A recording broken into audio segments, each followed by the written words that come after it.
Joining me now is another outgoing Republican, Congressman Charlie Dent of Pennsylvania. Congressman, thank you very much for joining us. Thanks, Katie. I want to start by asking you to respond to what Mark Meadows said today about Senator Corker to the Associated Press. Quote, "It's easy to be bold when you're not coming back." So, Congressman, you're not coming back. Be bold.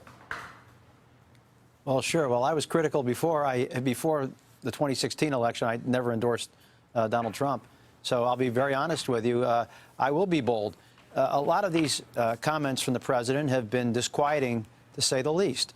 And let's be honest, we've had a lot of these the emperor has no clothes moments, and I'm glad that Senator Corker has brought voice to this. We are concerned. My colleagues, my Republican colleagues in the House, I know, and Senate, are concerned by much of the dysfunction and disorder and chaos at the White House. Granted, it's gotten a bit better with General Kelly there. He's a very fine man. But we have these conversations all the time, and we have to do better. And I think more of my colleagues should speak up. They say things privately that they don't say publicly. I said it publicly before I announced I wasn't running. Well, you say you have these conversations privately. What sort of things do you say to each other? What sort of things really concern you? Well, for me, I guess it's not just the it's just the insults and the mocking statements that bother me quite a bit. You know, I mean, through the campaign, we went through the whole issue with John McCain, Mexicans being rapists, the Khan family, the battle with Miss Universe over her weight. We got into a lot of discussions about things that were either offensive, inappropriate, or unimportant, and so my colleagues, are concerned about this because we are asked to respond. And because we're asked to respond, we are spending time on these sorts of issues rather than a policy agenda. And frankly, the White House isn't helping itself on these policy matters when they get into these types of sideshows. It makes life harder. Look at health care, for example. The president never laid out principles. He never laid out plans. He never went out there and sold the case. But you have to provide leadership when you're the president on some of these very big issues. Why don't you think he's doing that?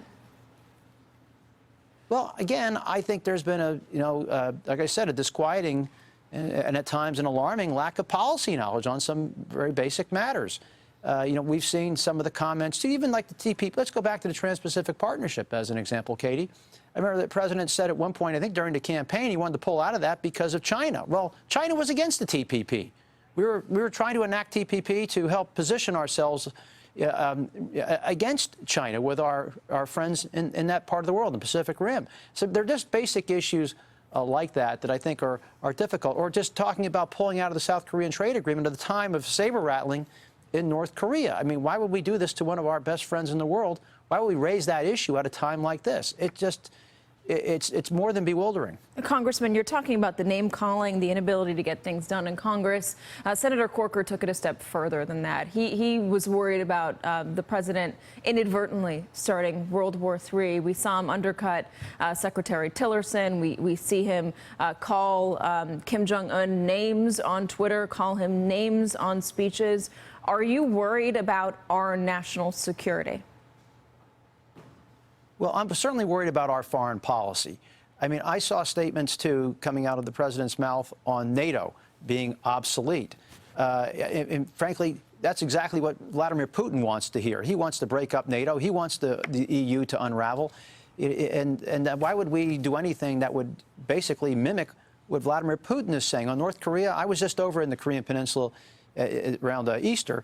And look, there's no good military outcome here. No. Any type of military conflict will result in hundreds of thousands of deaths. I happen to believe that if Kim Jong-un were to launch a conventional strike in the South, that Kim Jong-un would lose the war and he'd lose his regime. He can't sustain a war. That said, the president should not engage in this rhetorical excess with Kim Jong-un. The administration on North Korea, I believe, has actually their actions and deeds have been appropriate relative to China and trying to isolate North Korea.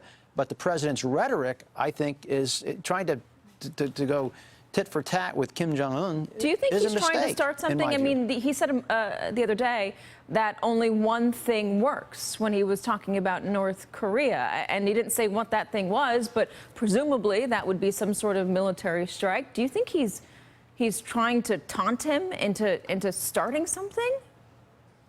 Boy, I hope not. I'm still a little bit mystified by that comment, too. You know, we have friends and allies in that region, the Japanese and the South Koreans. They pay very close attention to things. And I guess that's been a big concern for a lot of us, that when you're the President of the United States, your words are policy. People take those words very seriously. And I don't think the President has learned that yet, particularly in Japan and South Korea. People, I think they do take you literally, and they take you seriously. And the President, I believe, you know, has to be much more measured in his rhetoric. But good luck with that. Congressman, you're speaking out. Senator Bob Corker is speaking out. There are concerns about getting anything done in Congress, as you just laid out. Bob Corker is concerned about World War III. At what point is it irresponsible for your colleagues not to say more? Well, I'll tell you what, there are going to be a couple tests for not just me, but for all my colleagues. You know, we have to get to a budget agreement before the end of the year. The President's going to have to play a constructive role there. I hope he does. The President also has indicated he wants to come to an agreement on the so-called Dreamers. There is an easy compromise there if we want it. We can do it. And I believe that if that fails, then I think my colleagues will realize that we have some real problems, because tax reform will be extremely difficult. And unlike health care, you know, the administration must lay out its principles, its policies, and then go out and sell them to the American people. That never happened in health care. And by the way, if you're a Republican senator, look what happened during the health care debate. You know, I was against the health care bill. The President, you know, read me the Riot Act because I wasn't for the bill, only then to have this bill pass a few weeks later. Then the President calls the bill mean. So on one hand, he excoriates me for being against the bill, then he says the bill's mean. So if you're a Republican senator over there, well, they passed the bill like the House bill. The President might say something like that. You said the President doesn't seem to know much about policy. Why do you think he wanted to be president? Oh, I don't know. You have to ask him that. I was for John Kasich. Look, I can't speak to his motivations wanting to be president. Obviously, it's a powerful position. A lot of people want it. But I just get the sense he just doesn't have that. You know, he has, in my view, he has a lot of unformed and in some cases uninformed policy positions, and they can shift from time to time. And by the way, I respect the fact that the President is pragmatic, and I'm always willing to work with him when he's on the right track on a given issue. The deal he cut, for example, on the debt ceiling, I thought was completely appropriate, and I gave him credit for it. Others beat him up for it. By the way, it was the right thing.